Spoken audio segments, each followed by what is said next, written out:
Welcome to DevCast number 9. My name is still Bardaki, and we are still looking at a beautiful game called The Unwanted War, real-time strategy game set throughout human history. The past 2 weeks, progress hasn't been too great. I'll be honest, I've mostly sunk my time into refining how formations, so unit formations, behave, and I've somewhat hit a wall there. It's about 95% of what I want, so it mostly works. That's kind of the basis. It mostly works. However, it isn't quite there yet.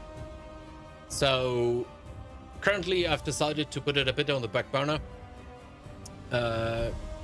Maybe I have a genius idea how to solve it. Right now, I think I've tried basically everything I can. I might have to rewrite it from scratch to see if I was just thinking in the wrong ways.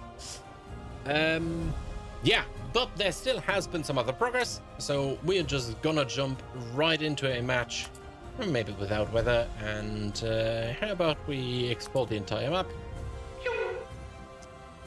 So this is the beauty of a bit of preparation. So we'll load into the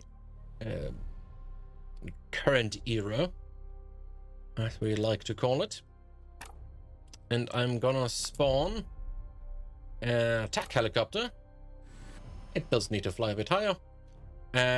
One of the benefits has been, or one of the changes recently has been, that when helicopters attack, and even when they fly at times, apologies for the shit camera movement, they now tilt forwards, both for visual effect and also both for a technical aspect of them hitting with rockets. Currently this is, of course, for testing purposes, much diminished.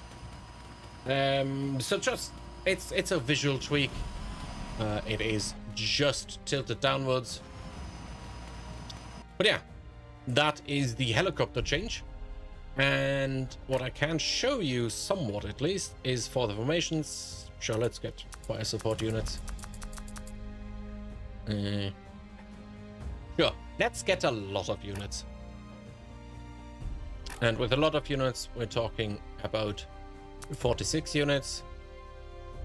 So one of the new things is you can now see for each individual unit, when it is selected, where it moves, and a dashed line, I should say, to where it is supposed to move. So far this is looking nice, and I'm relatively happy with it. However, it also works perfectly well if they are moving into a straight line. But as soon as we start adding a bit of an angle, there's some units that move not where I want them to move. So that's currently what is breaking my brain, to be honest. I'm gonna speed up because these units are moving slow. However, my personal favorite is in the T situation. These units move beautifully, and that is how I want them to move. So yeah, that is currently on the back burner. I'm not sure how or when I can solve it. Again, it mostly works. There's just these edge cases of units not properly working. Right. So you might ask yourself, what are you now working on at the moment? And the answer is quite simply, I'm working on researchers. So there are things like marksman training that unlock other units. So marksman training obviously unlocks more precision units. The drill reduces the time for training. I know this isn't translated yet. So you can produce units slightly faster.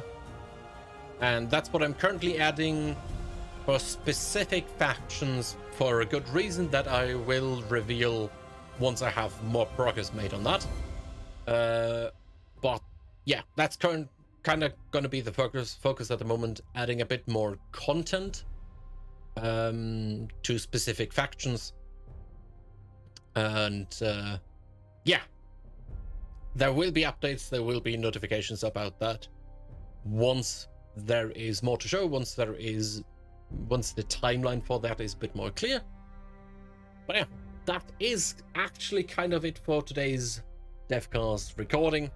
So thank you very much for watching. See you next time.